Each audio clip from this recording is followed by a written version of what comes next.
ಮಾತೃ ಸಂಸ್ಥೆ ಅನ್ನೋದು ನೀವು ಉಳಿಸ್ಬೇಕು ಇದನ್ನ. ಯಾಕಂದ್ರೆ ಕನ್ನಡ ಚಿತ್ರರಂಗ ಹಾಳಾಗ್ತಾ ಇರೋದೇ ಇದರಿಂದನೇ, ಇದೇ ವಿಷಯದಿಂದನೇ ಹಾಳಾಗ್ತಾ ಇದೆ. ದಯವಿಟ್ಟು ನೀವು ಈ ಸ್ಥಾನಕ್ಕೆ ಬಂದಿದ್ದೀರಿ, ಒಂದು ತಾಯಿ ಸ್ಥಾನದಲ್ಲಿ ಇದ್ರಿ, ಮಾತೃ ಸಂಸ್ಥೆನ ಉಳಿಸ್ಬೇಕಾಗಿದೆ ನೀವು ಅಷ್ಟೇ. ಖಂಡಿತ ಎರಡೂ ಕಡೆ ಇದೀಗ ಅವ್ರು ಬರಲಿ, ಕರೆಸ್ತೀವಿ. ಅವರು ಕೇಳ್ಬೇಕಲ್ಲ ನಾವು ಕೂಡ. ಖಂಡಿತ. ಅದರಿಂದಾಗಿ ನೀವು ಕ್ರಮನ ತಗೋಬೇಕು ಅಂದ್ರೆ ಅವ್ರನ್ನ ಕರೆಸಿ ಮಾತಾಡ್ತೀನಿ. ನೀವು ಇದನ್ನ ಮಾಡ್ಕೊಳ್ಳಿ, ತೊಂದರೆ ಇಲ್ಲ.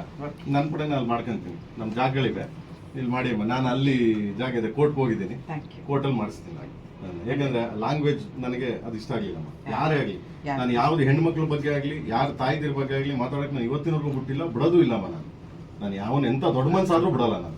ಅವನೇನಾಗ್ಲಿ ದೇವರಣ್ಣ, ನೀವು ಕುರಿ ಪ್ಲೀಸ್, ದಯವಿಟ್ಟು ಕುರಿ, ನೀವು ಕುರಿ ಪ್ಲೀಸ್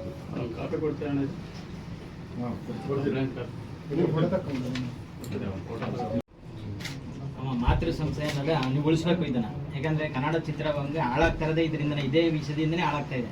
ದಯವಿಟ್ಟು ನೀವು ಈ ಸ್ಥಾನಕ್ಕೆ ಬಂದಿದ್ದೀರಿ, ಒಂದು ತಾಯಿ ಸ್ಥಾನದಲ್ಲಿ ಇದ್ರಿ, ಮಾತೃ ಸಂಸ್ಥೆನ ಉಳಿಸ್ಬೇಕಾಗಿದೆ ನೀವು ಅಷ್ಟೇ. ಖಂಡಿತ ಎರಡೂ ಕಡೆ ಇದೀಗ ಅವ್ರು ಬರಲಿ, ಕರೆಸ್ತೀವಿ.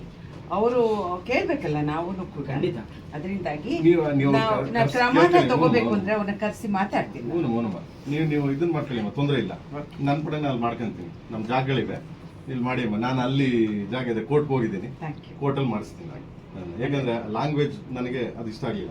ಯಾರೇ ಆಗಲಿ, ನಾನು ಯಾವ್ದು ಹೆಣ್ಮಕ್ಳ ಬಗ್ಗೆ ಆಗಲಿ, ಯಾರ ತಾಯಿದಿರ ಬಗ್ಗೆ ಆಗಲಿ ಮಾತಾಡಕ್ಕೆ ನಾನು ಇವತ್ತಿನವರೆಗೂ ಬಿಟ್ಟಿಲ್ಲ, ಬಿಡೋದು ಇಲ್ಲಮ್ಮ. ನಾನು ಯಾವನ್ ಎಂತ ದೊಡ್ಡ ಮನ್ಸಾದ್ರೂ ಬಿಡಲ್ಲ ನಾನು. ಅವನೇನಾಗ್ಲಿ ದೇವರಣ್ಣ, ನೀವು ಕುರಿ ಪ್ಲೀಸ್, ದಯವಿಟ್ಟು ಕುರಿ, ನೀವು ಕುರಿ ಪ್ಲೀಸ್.